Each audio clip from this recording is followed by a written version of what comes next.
Hello friends, welcome to shoe and you. ਅੱਜ ਤੁਹਾਡੇ ਮੈਂ ਜੋਰਡਨ 13 ਦੀ ਅਨਬਾਕਸਿੰਗ ਕਰਨ ਜਾ ਰਿਹਾ ਹਾਂ। ਪਹਿਲਾਂ ਤਾਂ ਜਿਨ੍ਹਾਂ ਨੇ ਆਪਣਾ ਚੈਨਲ ਸਬਸਕ੍ਰਾਈਬ ਨਹੀਂ ਕੀਤਾ, ਸਬਸਕ੍ਰਾਈਬ ਕਰੋ ਤਾਂ ਕਿ ਵੱਧ ਤੋਂ ਵੱਧ ਅਨਬਾਕਸਿੰਗ ਦੇਖ ਸਕੋ।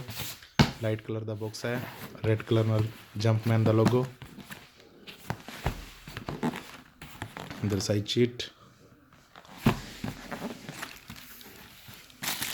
23 ਪੇਪਰ ਉੱਤੇ ਐਜ਼ ਯੂਜ਼ੁਅਲ ਜੋਰਡਨ ਦਾ ਸਾਈਨ, ਕੰਪਲੀਟ ਲੈਦਰ ਸ਼ੂਜ਼। ਸੋਲ ਤੋਂ ਸ਼ੁਰੂ ਕਰਦੇ ਹਾਂ। ਵਾਈਟ ਗ੍ਰੀਨ ਅਤੇ ਬਲੈਕ ਕਲਰ ਦਾ ਕੰਬੀਨੇਸ਼ਨ ਹੈ। ਬਲੈਕ ਕਲਰ ਗ੍ਰੀਨ ਉੱਤੇ ਬਲੈਕ ਕਲਰ ਦਾ ਜੋਰਡਨ ਦਾ ਸਾਈਨ। ਇਹ ਸਾਰਾ ਲੈਦਰ ਹੈ, ਕੰਪਲੀਟ ਲੈਦਰ।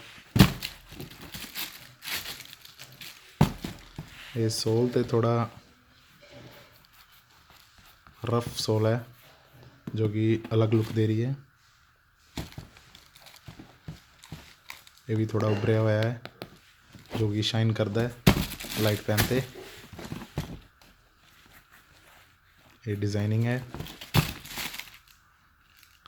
ਇੱਧਰ ਇਹ ਗਲੋਬਲ ਜਿਹਾ ਬਣਾਇਆ ਹੋਇਆ ਹੈ, ਬੈਕ 'ਤੇ ਵੀ ਡਿਜ਼ਾਈਨਿੰਗ। ਟਨ 'ਤੇ ਗ੍ਰੀਨ ਕਲਰ ਨਾਲ ਜੰਪਮੈਨ ਦਾ ਲੋਗੋ, ਬਲੈਕ ਕਲਰ ਦੇ ਤਸ਼ਮੇ ਨੇ। ਕੰਪਲੀਟ ਲੈਦਰ ਹੈ। ਸਾਈਡ ਇਹ ਸਾਈਡ ਸ਼ੀਟ ਐਂਡ ਜੰਪਮੈਨ ਦਾ ਲੋਗੋ ਥੱਲੇ 'ਤੇ।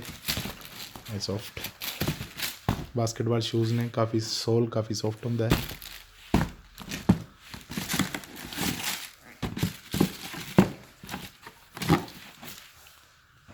Back look, side look,